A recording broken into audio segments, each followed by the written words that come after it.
সৃজনশীল প্রশ্ন আছে দুইটা সৃজনশীল প্রশ্ন সমাধান করব, বাট এখানে দুইটা আবার এমসিকিউ আছে। দেখি, হুমায়রার পড়ার ঘরে কত অ্যাম্পিয়ার ফিউজ ব্যবহার করতে হবে? 5 অ্যাম্পিয়ার। বাট এখানে তোমাদের যে উদ্দীপক আছে উদ্দীপকটা ফার্স্ট আমি পড়তে হবে। তো 4 নাম্বার দেখো, হুমায়রাদের খাবার ঘরে 5 অ্যাম্পিয়ার ফিউজ ব্যবহার করলে কি হবে? 2 নাম্বার, প্রায় বৈদ্যুতিক দুর্ঘটনা ঘটবে। 3 নাম্বার, সুইচ অন করা মাত্র গলে যাবে। সঠিক উত্তর হচ্ছে গ, 2 আর 3। এখানে সৃজনশীল 1 নাম্বারটা দেখি। ফার্স্টে আমরা উদ্দীপক পড়ি। হক সাহেব তার অফিস কক্ষে 60 ওয়াটের দুটি বাল্ব শ্রেণীতে সংযুক্ত করলেন, কিন্তু একটি ফ্যান ও একটি টেলিভিশন সমান্তরালে সংযুক্ত করেন। ক নাম্বার, বিদ্যুৎ প্রবাহ কাকে বলে? 1 নম্বর সৃজনশীল প্রশ্ন উত্তর, ক নম্বর উত্তর, কোনো পরিবাহকের যে কোনো প্রস্থচ্ছেদের মধ্য দিয়ে একক সময়ে যে পরিমাণ আদান প্রবাহিত হয় তাকে বিদ্যুৎ প্রবাহ বলে। খ নাম্বার, 5 অ্যাম্পিয়ার ফিউজ বলতে কি বোঝায়? খ নাম্বার উত্তর, যে কোনো ফিউজকে বর্তনীতে শ্রেণীতে যুক্ত করা যায়। 5 অ্যাম্পিয়ার ফিউজ বলতে বোঝায় এর মধ্যে দিয়ে 5 অ্যাম্পিয়ারের বেশি বিদ্যুৎ প্রবাহিত হলে ফিউজের তার উত্তপ্ত হয়ে গলে যাবে এবং তড়িৎ বর্তনীতে বিচ্ছিন্ন হয়ে যাবে। এতে 5 অ্যাম্পিয়ার অতিরিক্ত বিদ্যুৎ প্রবাহিত না হওয়ার ফলে কোনো দুর্ঘটনা ঘটবে না এবং যন্ত্রপাতি নষ্ট হওয়া থেকে রক্ষা পাবে। গ নাম্বার, হক সাহেবের ব্যবহৃত বৈদ্যুতিক সরঞ্জামগুলো সাজে একটি সমান্তরাল বর্তনী আঁকো। শুধু একটা সমান্তরাল বর্তনী আঁকলে হয়ে যাবে। গ নম্বর উত্তর দেখো, হক সাহেবের ব্যবহৃত বৈদ্যুতিক সরঞ্জামগুলো সাজে একটি প্যারালাল বর্তনী নিম্নরূপ। ছক নম্বর 1 দেখো, বর্তনী দিয়ে আছে। এখানে সুইচ, এটা হচ্ছে সুইচ, আর এটা হচ্ছে বাল্ব, আর এটা হচ্ছে ফ্যান, এটা টেলিভিশন, আর এর বৈদ্যুতিক উৎস, আর এখানে আছে মেইন সুইচ। এইভাবে তোমাদের কি করতে হবে? আঁকতে হবে। দেখো, হক সাহেবের বৈদ্যুতিক সমান্তরাল সংযোগ প্যারালাল বর্তনী রয়েছে। এটা বাল্ব, ফ্যান, টেলিভিশন, বৈদ্যুতিক উৎস। এখান থেকে উৎসটা তৈরি হয়েছে। এই যে এখানে সংযোগ রয়েছে, সংযোগ স্থল, যেটা বাল্ব জ্বলবে, ফ্যান জ্বলবে। এখানে বাল্ব আছে 2টা, ফ্যান আছে 1টা, টেলিভিশন আছে 1টা, আর বৈদ্যুতিক উৎস এখান থেকে।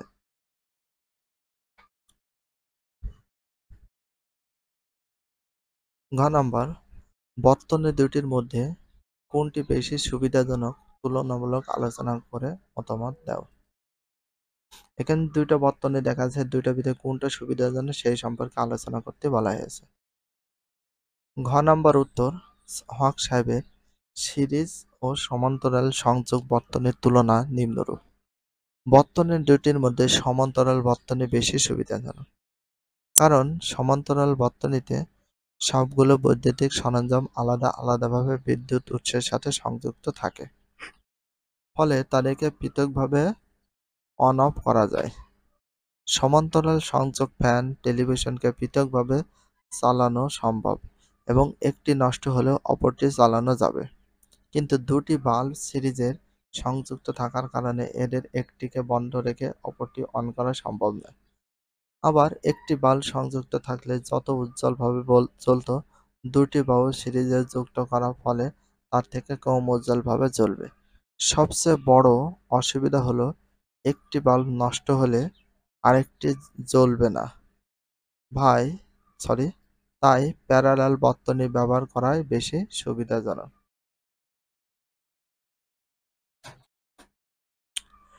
1 নম্বর সৃজনশীলটা কমপ্লিট, বাট এবার আমরা 2 নম্বর যে সৃজনশীল আছে সেটা উদ্দীপকটা পড়ে নিই।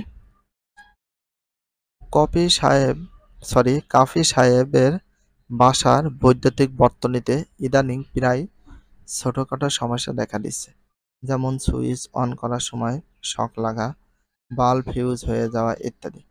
এমত অবস্থায় ইলেকট্রিশিয়ান ডাকা হলে তিনি দুটি যন্ত্রের সাহায্যে বিদ্যুৎ প্রবাহ, ভোল্টেজ পরীক্ষা করে কিছু ত্রুটি লক্ষ্য করলেন। তিনি বৈদ্যুতিক কার্যকর ব্যবহারে পরিবারের সদস্যদের আরও সচেতন হওয়ার পরামর্শ দিলেন। ক নম্বর, রোদ কাকে বলে? এটা হচ্ছে আমাদের কয় নম্বর প্রশ্ন? 2 নম্বর প্রশ্নের উত্তর। ক নম্বর, পরিবাহী যে ধর্মের জন্য এর মধ্য দিয়ে বিদ্যুৎ চলাচলে বাধাগ্রস্ত হয় তাকে ওই পরিবাহীর রোধ বলে। কি বলে? রোধ বলে। খ, 10 কিলো ওহম বলতে কি বোঝায়? এটা খ নম্বর প্রশ্নের উত্তর। কোনো পরিবাহীর দুই প্রান্তে বিভব পার্থক্য 1 ভোল্ট এবং এর মধ্য দিয়ে 1 অ্যাম্পিয়ার বিদ্যুৎ প্রবাহিত হলে সেই পরিবাহীর রোধকে 1 ওহম বলে। কোন পরিবাহীর রোধ 10 কিলো ওহম বলতে বোঝায়?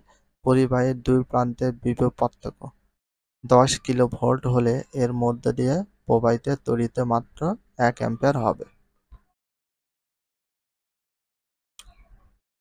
গ নম্বর, যন্ত্র দুটি সংযোগ প্রক্রিয়া চিত্রের সাহায্যে দেখাও। গ নম্বর উত্তর, ইলেকট্রিশিয়ানে ব্যবহৃত যন্ত্র দুটি আসলে অ্যামিটার ও ভোল্টমিটার। নিম্নে বর্তনীতে বৈদ্যুতিক সরঞ্জামের সাথে যন্ত্র দুটি সংযোগ প্রক্রিয়া নিজ চিত্রের সাহায্যে দেখানো হলো। ওপরে একটা ভোল্টমিটার, এটা বাল্ব, এটা দেখো অ্যাম্পিয়ার এসি উৎস। এই চিত্রের সাহায্যে শুধুমাত্র তোমাদেরকে দেখালেই হয়ে যাবে। তার সাথে একটু পড়ি। চিত্র অনুযায়ী এটা হচ্ছে বাল্ব, এটা এখানে একটু মিস্টেক আছে, বাল্ব। বাল্বটির দুই প্রান্তে বিভব পার্থক্য পরিমাপের জন্য ভি ভোল্ট মিটারটিকে বারের সাথে, সরি এখানে বাল্বের সাথে, এখানে বার হবে না, এটা আছে বাল্বের সাথে প্যারালাল সংযুক্ত করতে হয়।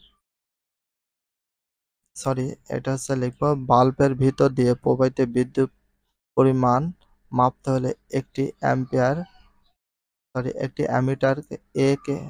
অ্যামিটারকে ব্যয়ের সাথে সিরিজে সংযুক্ত করতে হবে। এটা কার সাথে? বাল্বের সাথে সংযুক্ত করতে হবে। কয়েকটা স্পেলিং মিস্টেক রয়েছে, কিছু মাইন্ড করো না, এগুলো ঠিক না। এটা বাল্ব, এটা বাল্ব, এটা বাল্ব, একটু কারেকশন করে নিও। ঘ নম্বর, বিদ্যুতের কার্যকর ব্যবহারের কাফি সাহেবের পরিবার সচেতন হলে ব্যক্তিগত জাতীয় জীবনে এর কিরূপ প্রভাব পড়বে বিশ্লেষণ করো।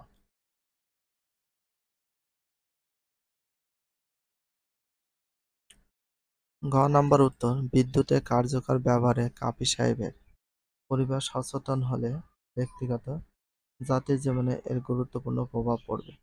ব্যক্তিগত জীবনে কাফি সাহেবের যথাযথ ফিউজ ব্যবহারের মাধ্যমে যন্ত্রপাতি নষ্ট হওয়ার আশঙ্কা কমে যাবে।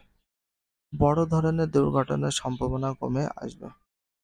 ত্রুটিপূর্ণ বৈদ্যুতিক ব্যবস্থার কারণে বৈদ্যুতিক বিল বেশি আসতে পারে, ফলে যথাযথ সংযোগ ও ব্যবহার বিদ্যুতের বিল সঠিক রাখতে সহায়তা করে।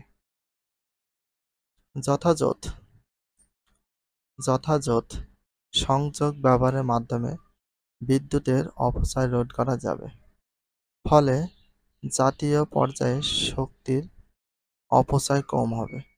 কাফি সাহেবের পরিবার বিদ্যুতের কার্যকর ব্যবহার সচেতন হলে অন্যান্য ক্ষেত্রে বিদ্যুতের চাহিদা মেটানো সম্ভব হবে, যা দেশের অন্যান্য পরিবার সহ সবাইকে যথাযথ বিদ্যুৎ ব্যবহারে উৎসাহিত করবে। সুতরাং কাফি সাহেবের পরিবারের বিদ্যুতের কার্যকর ব্যবহার সচেতনতা ব্যক্তিগত ও জাতীয় জীবনে গুরুত্বপূর্ণ প্রভাব রাখবে। ভিডিওটি এখানে শেষ করছি। যদি ভিডিওটি ভালো লাগে চ্যানেলে সাবস্ক্রাইব দিতে হলে ফলো করে দিও, তার সাথে একটা লাইক এবং একটা কমেন্ট করে দাও। নেক্সট ভিডিও পাওয়ার জন্য অবশ্যই বেল আইকনটা অল করে রাখো, যাতে নিউ ভিডিও আপলোডের সাথে সাথে সর্বপ্রথম তোমাদের কাছে নোটিফিকেশনটা পৌঁছে যায়। If you love this video please subscribe my channel, like, comment, share, hit the bell icon for getting next video. So everyone take care, love you, আল্লাহ হাফেজ, বাই বাই।